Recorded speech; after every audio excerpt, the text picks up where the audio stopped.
نحمده ونصلي ونسلم على رسوله الکریم اما بعد۔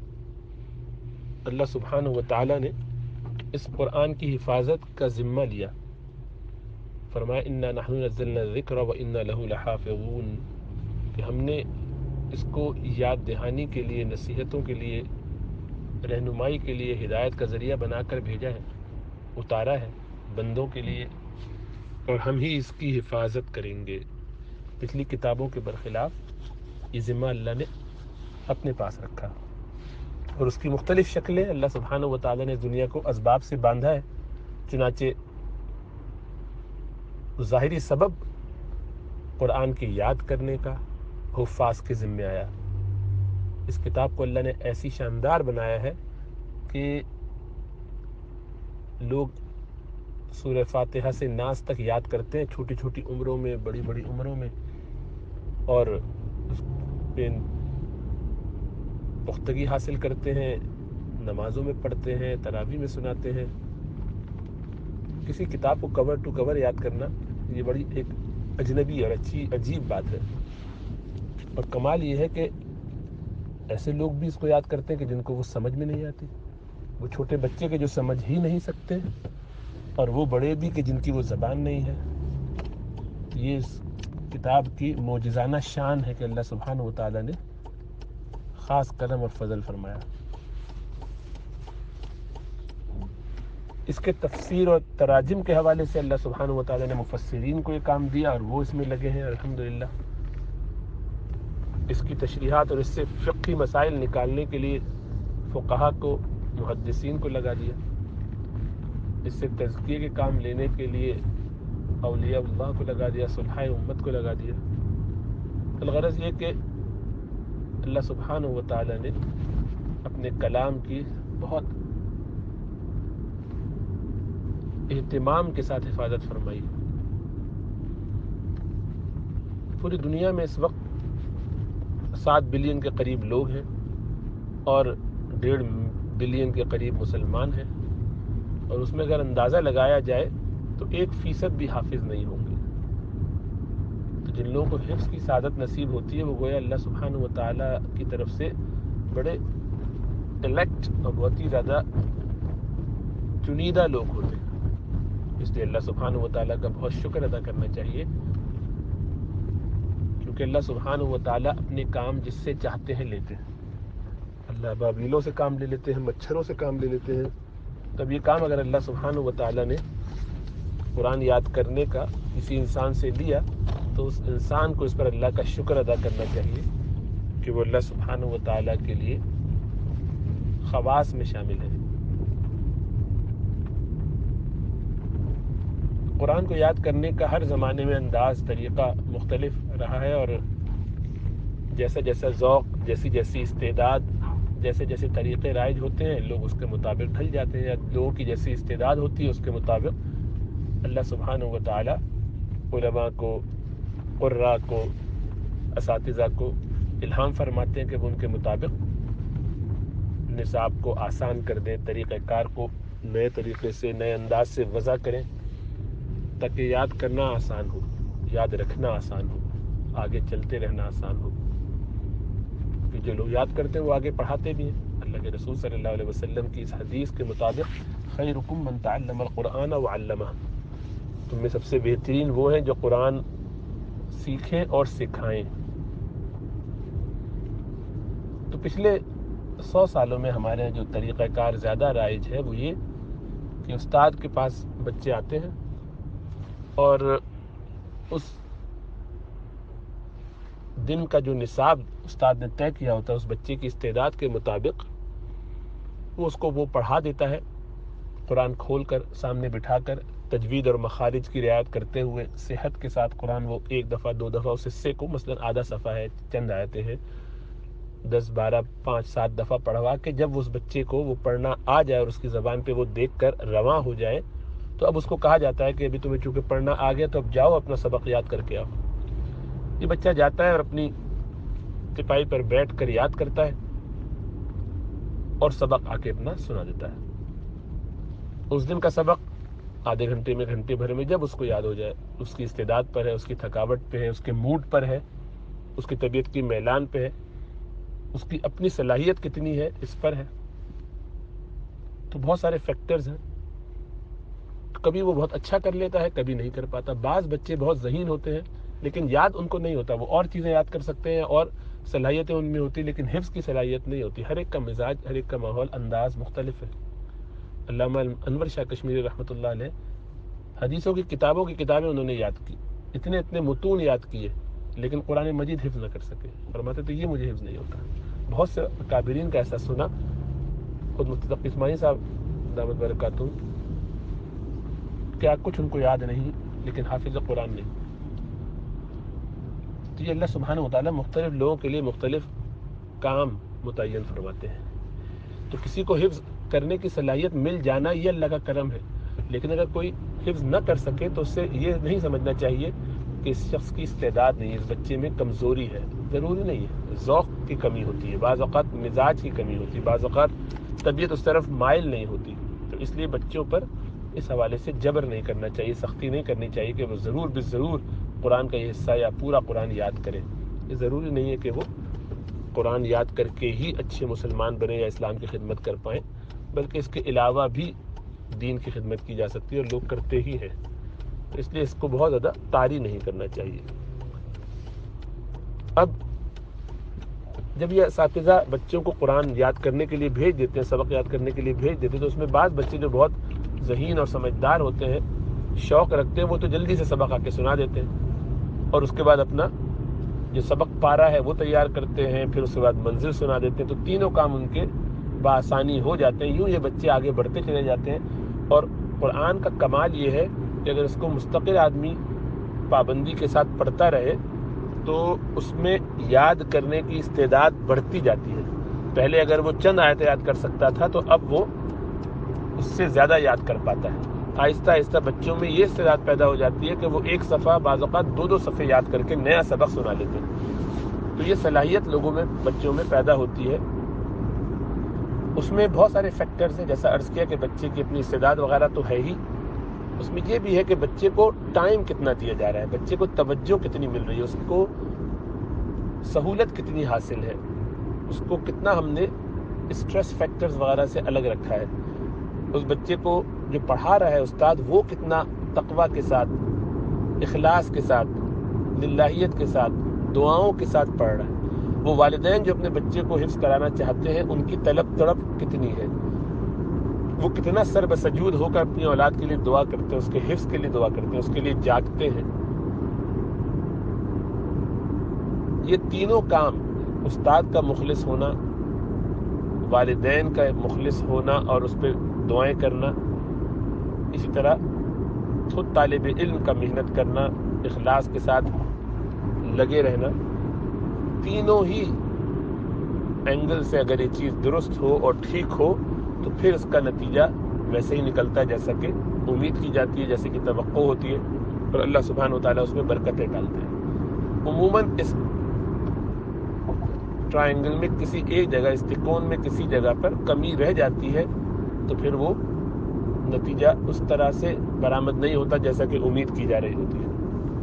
اس لیے اساتذہ کا تعلق مع اللہ بہت مضبوط ہونا چاہیے. اللہ کے ساتھ تعلق، تقویٰ، فکر آخرت، تسبیحات، اذکار کا معمول، ذکر اللہ کی کثرت، یہ سب چیزیں ان کی زندگی میں بالکل پیوست ہونی چاہیے، رچی بسی ہونی چاہیے. گناہ غلطی سے ہو بھی جائے تو فوراً توبہ استغفار کرنی چاہیے. کسی شیوخ سے وابستہ ہو کر اپنی اصلاح کرا کے پھر قرآن پڑھنے پڑھانے کی کوشش کرنی چاہیے. یہ تو بات ہر استاد کے لیے ہے، لیکن قرآن کی یاد کرنے کے لیے تو اور زیادہ ضروری ہے، اس لیے کہ سوء حفظ کا معاملہ، یعنی کمزور ہونا حافظے کا، اس کا تعلق بہت زیادہ ہے گناہوں سے.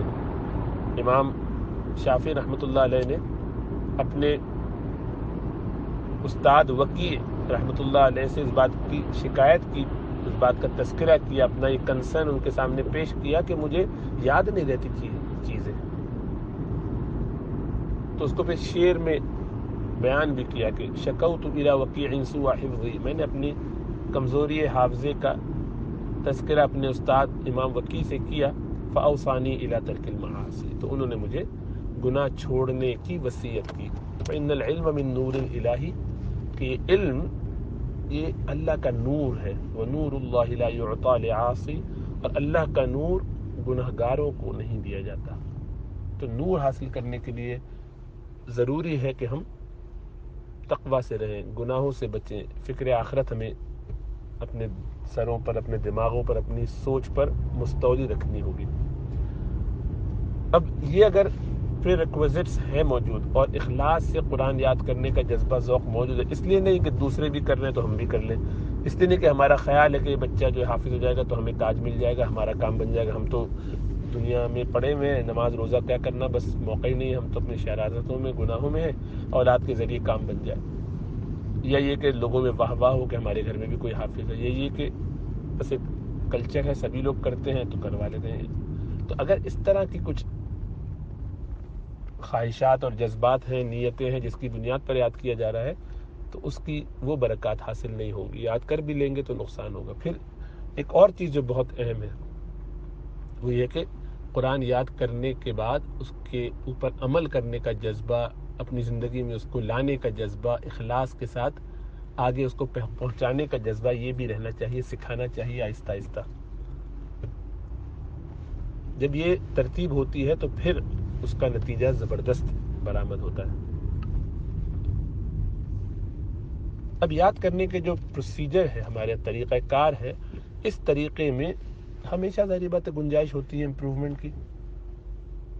اب چونکہ مساجد میں، مدارس میں، اسکولوں میں جہاں جہاں حفظ کیا جاتا ہے، کرایا جاتا ہے، وہاں بچوں کی تعداد زیادہ ہوتی ہے استاد کے مقابلے میں۔ اب استاد کے پاس مثلاً یہاں برطانیہ میں جو نظام ہے اس میں 10-12 اگر بچے بھی ہیں ایک استاد کے پاس، تو اس کے پاس کل 2 گھنٹے ہیں، 5 سے 7 بجے تک کا مدرسہ ہوتا ہے یہاں پر شام میں۔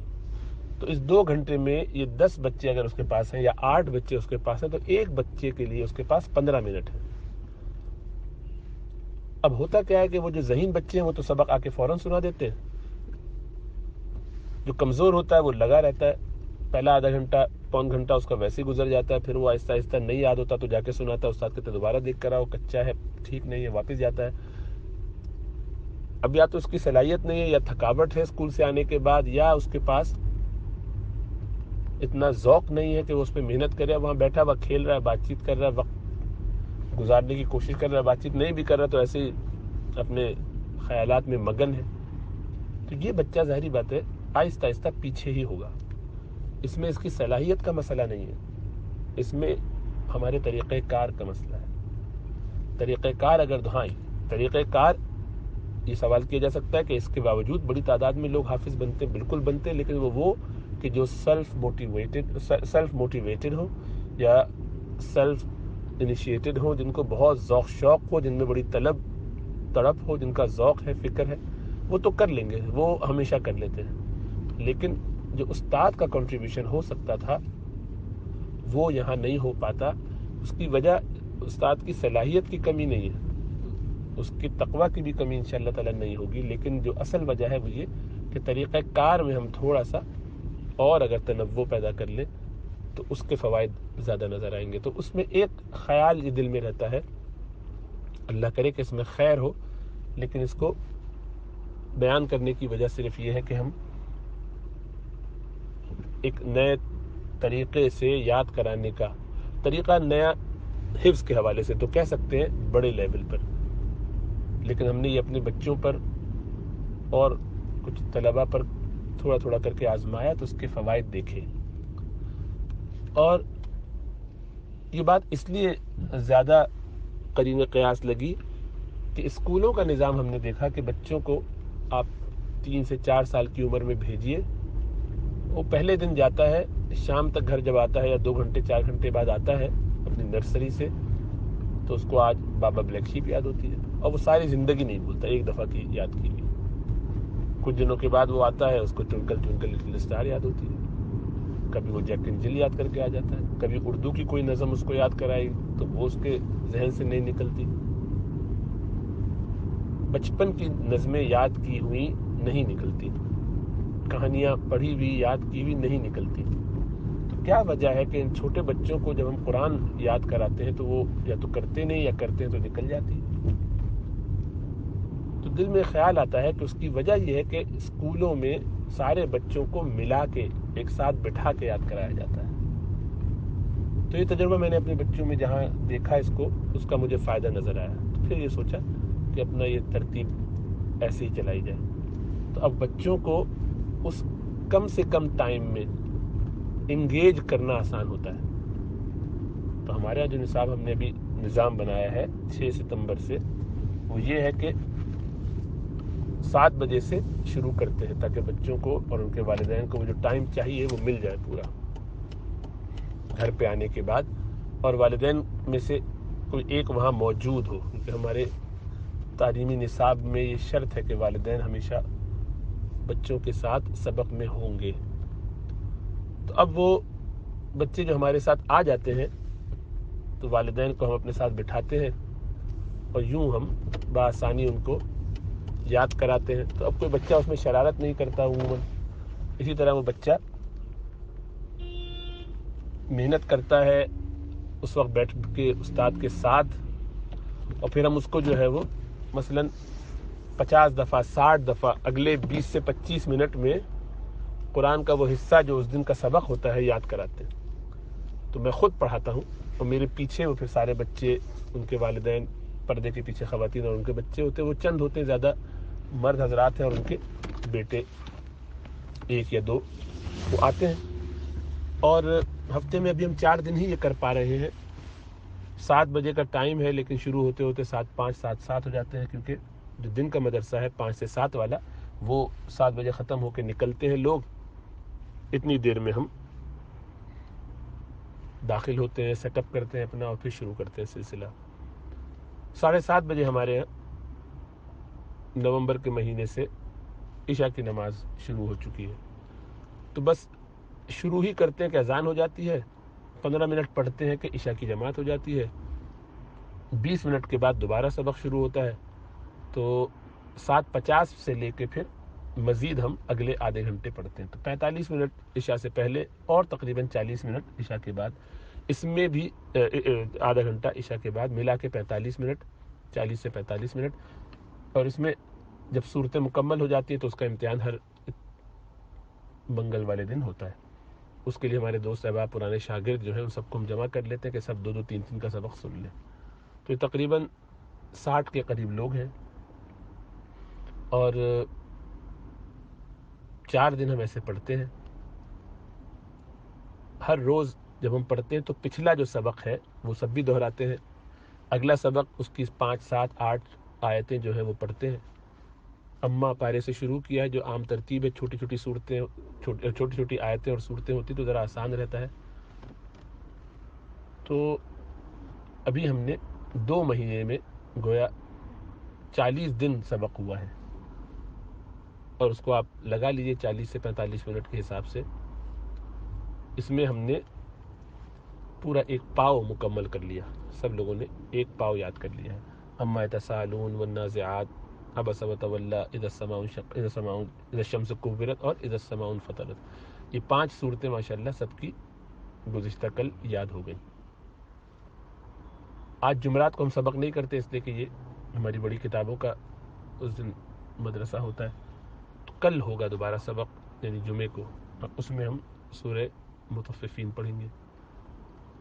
تو اب اس کی ترتیب یہ ہے کہ سننے کا مسئلہ، کتنے سارے لوگوں کا سنیں گے تو خود اس میں 1 گھنٹے سے زیادہ چاہیے. تو اس کی ترتیب یہ ہے کہ ان کی آپس میں ٹیم بنا دی ہے، ایک بڑے اور ایک چھوٹے کی. نماز کے بعد 2 رکعت میں ایک دوسرے کو سنا دیں یا بیٹھ کے سنا دیں. تو وہ بیٹھ کے ایک دوسرے کو سبق سنا دیتے ہیں. پچھلا سبق بھی سناتے ہیں، نیا سبق وہ ہمارے ساتھ چلتا رہتا ہے. اور جیسا عرض کیا کہ ہر منگل والے دن ان کا امتحان ہوتا ہے، تو اس میں 4 صورتیں، یعنی ابھی تک 4 صورتوں کا امتحان ہوا ہے. سورہ انفطار چونکہ کل ہی ختم ہوئی ہے تو اس کا امتحان آئندہ منگل کو ہوگا. آگے سبق چلتا رہے گا. جو لوگ نہیں آ سکتے وہ آن لائن آ سکتے ہیں، آن لائن جوائن کر لیں، تو وہ بھی اپنا حساب رکھتے ہیں. پھر ان کو یہ ریکارڈنگ روزانہ کی جو ہے سبق کی وہ بھیج بھی دی جاتی ہے، تو وہ کورس میں اسی طرح سے یاد کرتے ہیں، اسی کو دہراتے ہیں. گھر میں ان کو باپ بیٹے کی یہ ٹیم بنانے کی وجہ یہ ہے کہ ایک دوسرے کو سنائیں. تو سناتے ہیں. اس کا فائدہ یہ ہے، اب جب زیادہ ہو جائے گا سلسلہ تو اب ایک ایک کوارٹر کی ترتیب جب بن جائے گی تو تھوڑی اسپیڈ اپ کر دیں گے. اسپیڈ اپ سے میری مراد یہ ہے کہ وہ بچے جن کو یاد ہے ان کا ذرا ایک سائڈ پہ الگ کر لیا جائے گا معاملہ. اور چونکہ جو بچے زیادہ ذہین ہیں یا زیادہ ان میں استعداد ہے، اندازہ ہو جاتا ہے، اب ہو گیا مجھے پچھلے 2 مہینے میں الحمدللہ سس کر کے، سبھی باصلاحیت بچے جنہیں سب کو یاد ہے کافی کچھ کو کمزوری ہے، کچھ کے مخارج درست نہیں ہے، لیکن اچھا خاصا یاد ہے. کافی بچوں نے کیا ماشاءاللہ، بڑوں نے بہت اچھا یاد کیا، جو زیادہ حیرت کی بات ہے کہ بڑوں کو بھی یاد ہوا اور اچھا یاد ہوا، بلکہ بچوں سے زیادہ اچھا یاد ہوا. کیونکہ بچے ذرا کھیل کود بھی رکھتے ہیں، ساتھ ساتھ اچھلتے کودتے بھی رہتے ہیں، تو اب یہ بوجھ اور برڈن محسوس نہیں ہوتا. تو ان میں سے جو سلیکٹڈ بچے ہیں، مثلا ان 20 بچوں میں سے ہم 7-8 بچے ایسے ہیں کہ جو میرے حساب سے 7-8 آیتوں کے مقابلے میں وہ 15 آیتیں بھی کر سکتے ہیں اگر ان کو زیادہ توجہ دے دی جائے.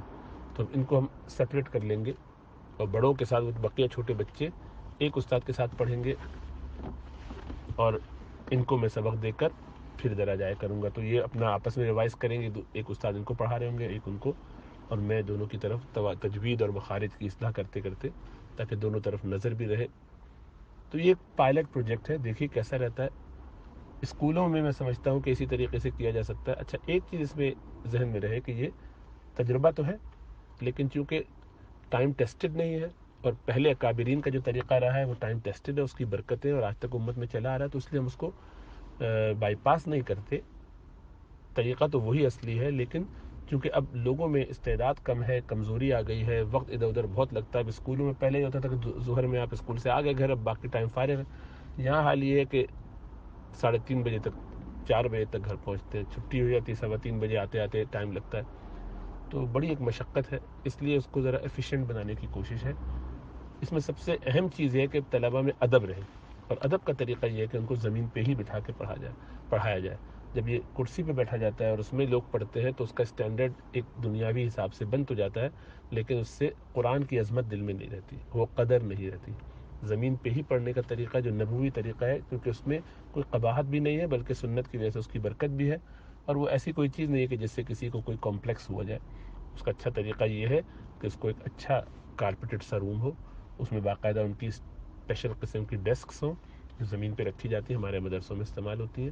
اس کے ساتھ ان کا ایک چھوٹا سا لاکر جیسا ہو جس میں وہ اپنا قرآن رکھا کریں، اور ایک قرآن ان کے پاس گھر میں ہو، وہی نسخہ وہ گھر سے جب یاد کر کے آئیں اس کے بعد پھر یہاں والے نسخے سے پڑھ لیں. تو اس میں یہ ہوگا کہ قرآن کو لانا لے جانا، اس طرح اس میں قرآن کے صفوں کا کہیں خراب ہونا یا خدا نخواستہ پھٹ جانا یا اس میں کچھ شہادت ہو جانا کچھ پرچوں کی کچھ فرقوں کی، یہ نہ ہو، صفحات اس کے محفوظ رہے. تو یہ اچھا ہوگا کہ یہ ترتیب رہے، تاکہ اس کو عام بیگ میں رکھ کے بچے لاتے ہیں تو ذرا بے ادبی سے ادھر پھینکتے ادھر کرتے ہیں، تو وہیں رہے. ان کی وہ ڈیسک اگر فکس ہو سکتی ہے کلاس روم میں اور اس میں یہ ہو تو یہ تو بہت ہی اچھا ہے.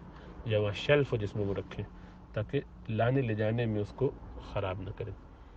تو یہ قرآن کی عظمت دلوں میں ہوگی، محبت ہوگی، ذکر کے ساتھ، تسبیحات کے ساتھ، شروع میں دعائیں اور آخر میں دعائیں.